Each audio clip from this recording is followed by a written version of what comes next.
ока. А тези дупки, почти еднакви на големина, се наричат центрови чопчета и се образуват с помощта на силата на водата. Нататък имаме също една зала, която се образува с помощта на водата и когато стигна до нея ще и 90% влажност. От 1990 година до 1996 тя не е била стопанисвана, както и много обекти в България, и за жалост ще срещнем малко половина съвременните цифри. Стъпваме внимателно цялата пещера е хлъстава, настрани кръга на стълбите, както споменах, и където има парапети се придържаме за тях. Бавно и внимателно стъпваме. Не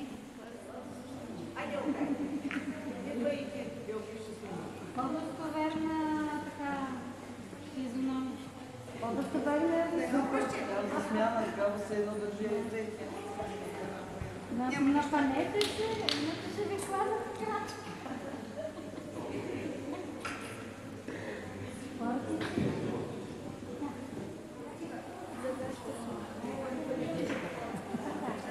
Сянка.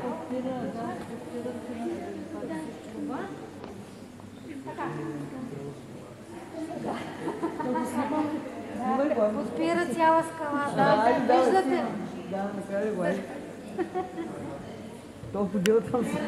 Чака някой.